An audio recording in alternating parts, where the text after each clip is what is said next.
what is going on guys, and for today's video pupunta tayo ngayon sa Honda Safety Driving Center.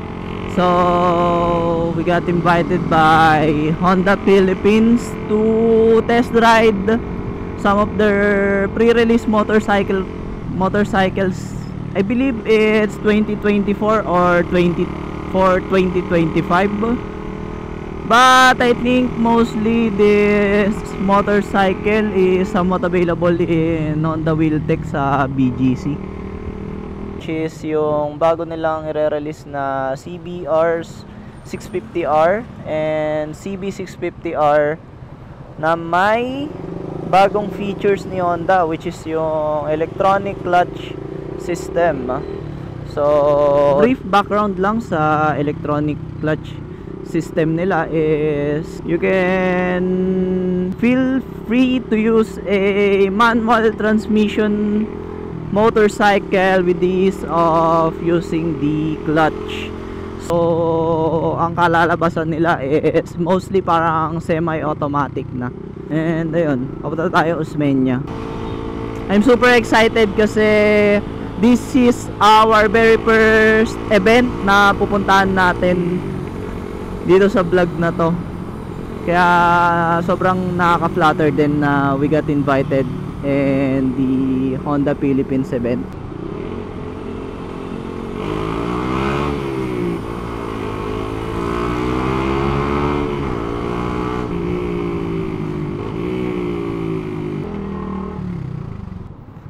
Kasya ba? Kasya yan syempre, walang tatalo sa atin, walang iya tayo. Woo! So ayun, utangin naman, late pa ata tayo. Konti na lang dyan na tayo sa driving center Ayun, nakikita ko na. Oh my god, kinakabahan ako. Oh my god, recording ba tayo? Oo nga, recording. Sir, good morning po. Sa ano po, naka-receive po ako ng SMS dun sa test drive po. Kaya ano po? Ayun. Opo. Thank you, sir. Sir, saan na lang po? Dito na lang din po. Grabe, ang ganda dito. Oh my god, nakakatuwa. Oh my god, yung mga unit. So ayan yung truck guys, and mostly lang naman maglilibot lang kami dito. Tapos ayun, grabe guys, ayun yung units nila. Susundan lang natin si kuya. So ito yung showroom nila. Chief, pwede magtanong, saan yung sa waiting area? May waiting area po ba dito? Para dun sa mga magte-test drive po. Wala pa tayong supermarket. Opo. Pero dito lang din po yan. Okay po. Thank you po. So, ayun. Grabe, ito yung mga units nila. Ay! So, ito yung CBR 500R na twin cylinder. Ayan, walk around. Ito naman yung CB650R. May bago sila dyan. Ayan. Kasi hindi pa ito yung naka-e-clutch. Ito ata yung standard na model. Same din ata ito. Standard. Kasi yun yung front ng tank. Kasi ito ata yung Honda Fireblade. Fireblade. SP ba? Hindi. Grabe. 1,000 liter bike engine siya. Laki nung Akrapovic Mach 1.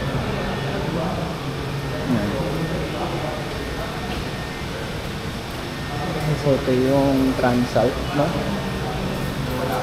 Na 750cc. Ito yung galing sa engine ng Rebel 500. Almost similar engine siya nito, yung mid-range nito. Tapos ginawa siyang scrambler type.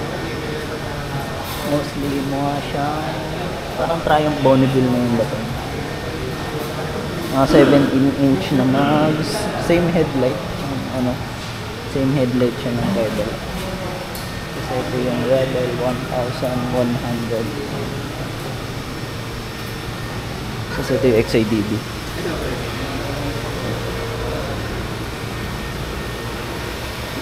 So bali, first time natin na-invite sa ganitong event. And so tinawag na kami. Pwede pang pwede pang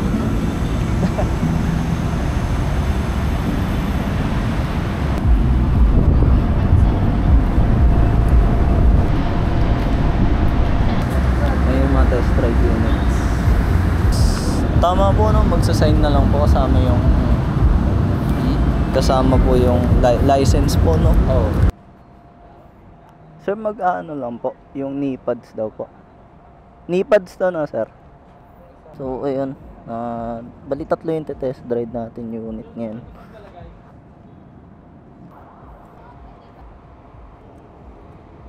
Grabe lakas si ate, oh. Ang lakas ni ate. So, ayun. Pinag-knee-pads tayo for protection kasi hindi tayo naka padded jersey padded shorts. So yan muna gagamitin natin. Anong unit gagamitin mo? Yung CBR 650R po. Pero mag 500 na muna tayo. Sige po, okay lang po. Ay, sunod to ah. Next. So ito yung CB. Ito yung CB650. Test drive natin mamaya yan. Ay, sorry. Gaan?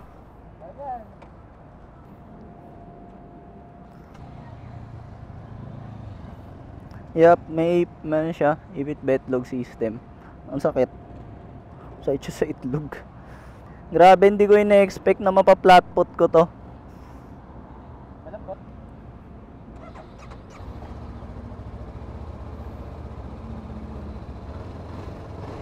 So, sitting position natin, medyo malaki yung inseam niya. So, kapag 2 foot, tiptoe. Pero kapag isa, ayan, flat foot. Isa man, medyo sub-sub. Sports touring, medyo sub-sub siya. So, yun, mababa naman siya. Tsaka yung weight, manageable. And, ayun, medyo malakas yung front brake niya.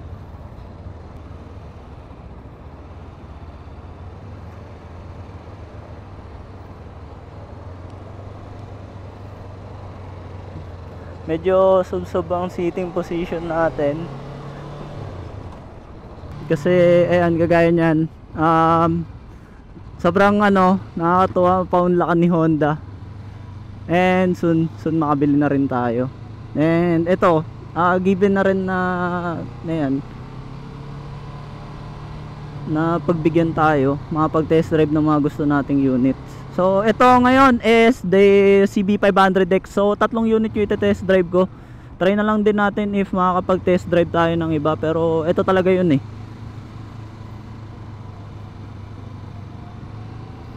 So, try nga natin yung first pull lang. First pull. Oh, tangina, ang lakas. Manageable yung weight niya. And, ayun.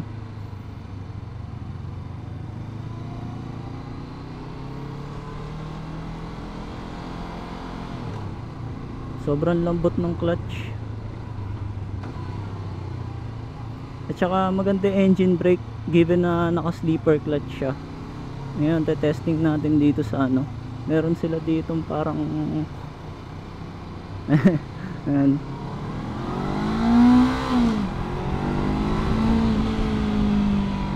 Sarap. Sarap, grabe. What more pa yung yung tsaka yung yung tank grip niya, yung ties, sobrang relaxing. Actually sa laki niya, okay siya, okay.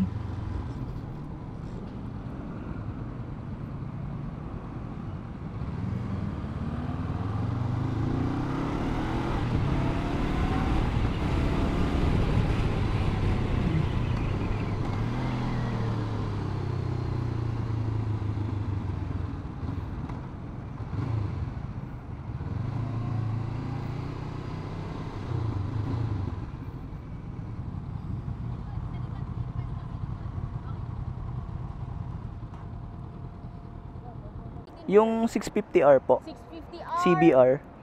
CBR. Ikaw, sir, ano gagamitin? PR, 650R. Opo. Ito. So, eto na. Ang big baby. Putsang ina. Iti-testing nga muna natin yung kaya natin. Well, manageable. Pero siguro compare sa power. Let's see. Ayan na, may bigat na siya. Ooh. First ride testing ng CBR 650R. First ride impression din to. And one of the few units na talagang nagustuhan ko sa kanya. I mean, medyo, flat foot pa rin. Tsaka masubsob siya. So, testing lang muna natin yung sa friction zone niya.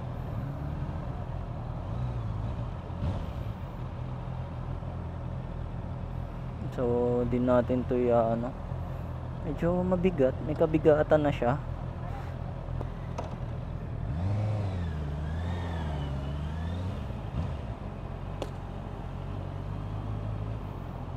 Grabe, masubsob to.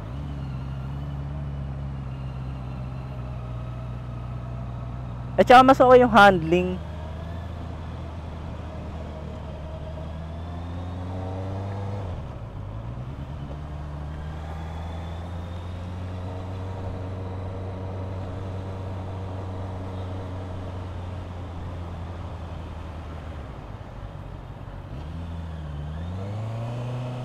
Tapos medyo madiin siya sa front, kaya ayan. Try natin mamaya yung pull. Gawa ng pupul natin ito mamaya.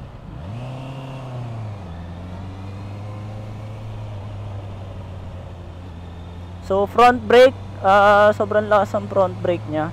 And ayun, kapag ka higher cc talaga, mas need mo siyang i-counter steer.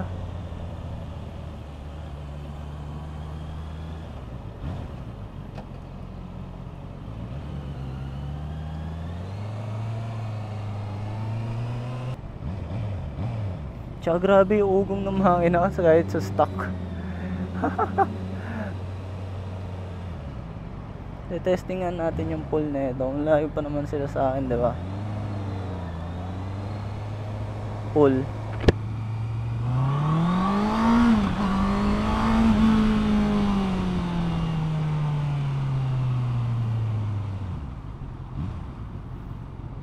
Grabe! Putang ina. Aggressive na rin pala yung position nito, pero sabi nila parang sports touring daw to. Pero ewan ko, grabe. Kaso sayang wala lang yung e-clutch nila. Kasi hindi ito yung may e-clutch eh.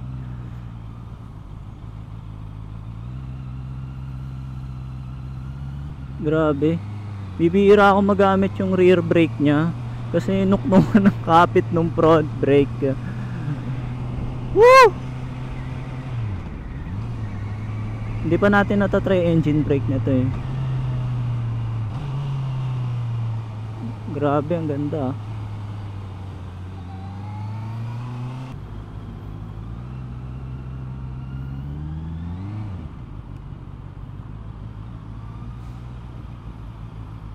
Medyo mahirap na siya yung maneuver, pero manageable naman.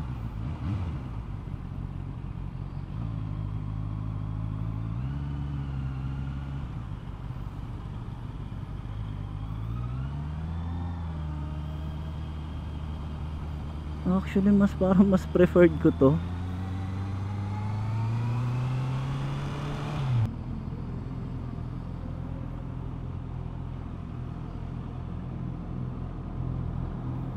Grabe, ang smooth.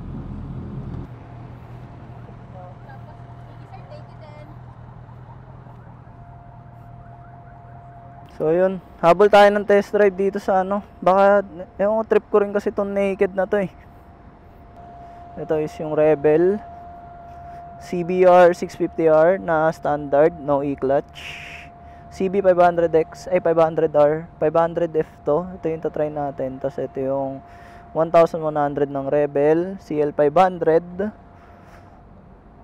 And ayun, CBR 500F, Transalp 750, Rebel 500. Ito po yung naked po. Yes, sakay ka na. Sunod ko. Para ako nakasakay sa KTM ko lang. As usual, flat foot. Nakakatuwa lang din. Kasi pinayagan tayo. Bali 3 talaga yung model gusto natin i-try. Ayun lang, medyo mahirap sungkitin yung neutral. Puta. Ayos din oh.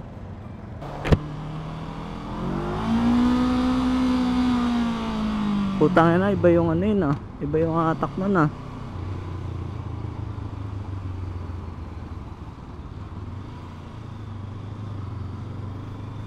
Mas siya, mas comfy. Hindi laban. Bagay yung handling niya para sa akin smooth. Smooth yung handling nito compared sa akin. Ay, compared dun sa nauna, masanay talaga ako pagka naked Basta naked talaga, mas sanay yung katawang lupa ako Iba yung handling nito compared dun sa CBR 500F ay 500R. Ito kasi naked, so upright position. Kaya para sa akin mas nimble to. Kasi since sports bike nga, medyo low yung front, mas madiin tayo sa front kasi mas kailangan natin ng traction sa front. Ito kasi mostly talaga commute for travel ganun. Kaya ayun, okay din siya.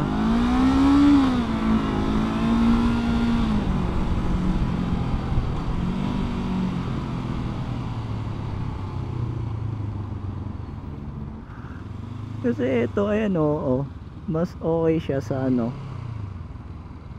ewan ko, para sa akin mas ma-handle ko siya compared dun sa sports bike. Sa sports bike kasi medyo medyo subsob. Ito ayos lang. I mean for everyday use, ito ayos to. Naked bike. Yeah, ayun. Siguro kung comfort, ito talaga. Ngayon, ito nag-iisip talaga. Yung sa sports bike na counterpart niya, medyo hirap yung turning kasi mas slow yung unahan. Ito, mas magaan to sa bangkingan. Kapag yung lang, leaning. Ito yung e-clutch, hindi natin na-try. Pero same case pa rin naman. The use of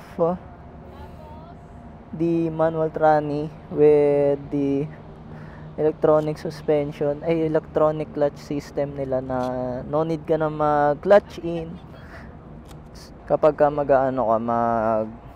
ka from low gear to high gear, no need na.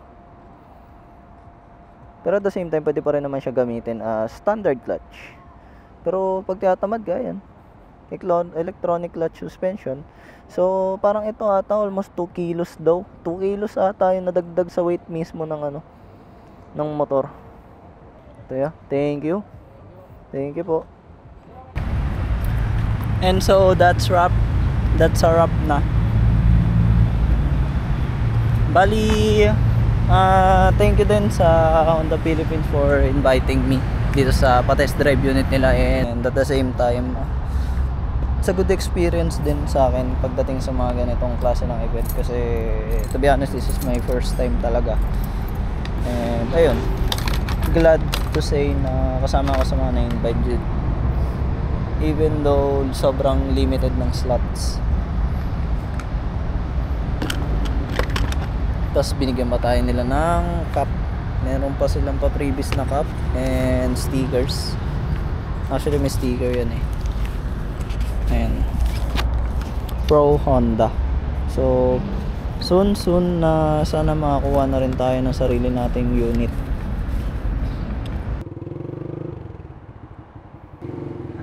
Thank you po, thank you sa ulitin. Pero since sa inyo, magaga naman natapos yung event natin dito sa Honda. Grabe, nakakatawa kasi ayan, binigyan tayo ng stickers sticker tsaka cup. Well, technically dapat may t-shirt, pero di na ako nag-request no. The whole experience itself sobrang rewarding na para sa mga bibihira lang magkaroon ng slot. So thankful tayo, sobrang thankful kasi nakapag-try tayo ng mga iba't ibang unit nila. Maraming salamat. If you're watching this video up until here, be sure to hit that like and follow button or subscribe button kung sa YouTube mo na panood ito.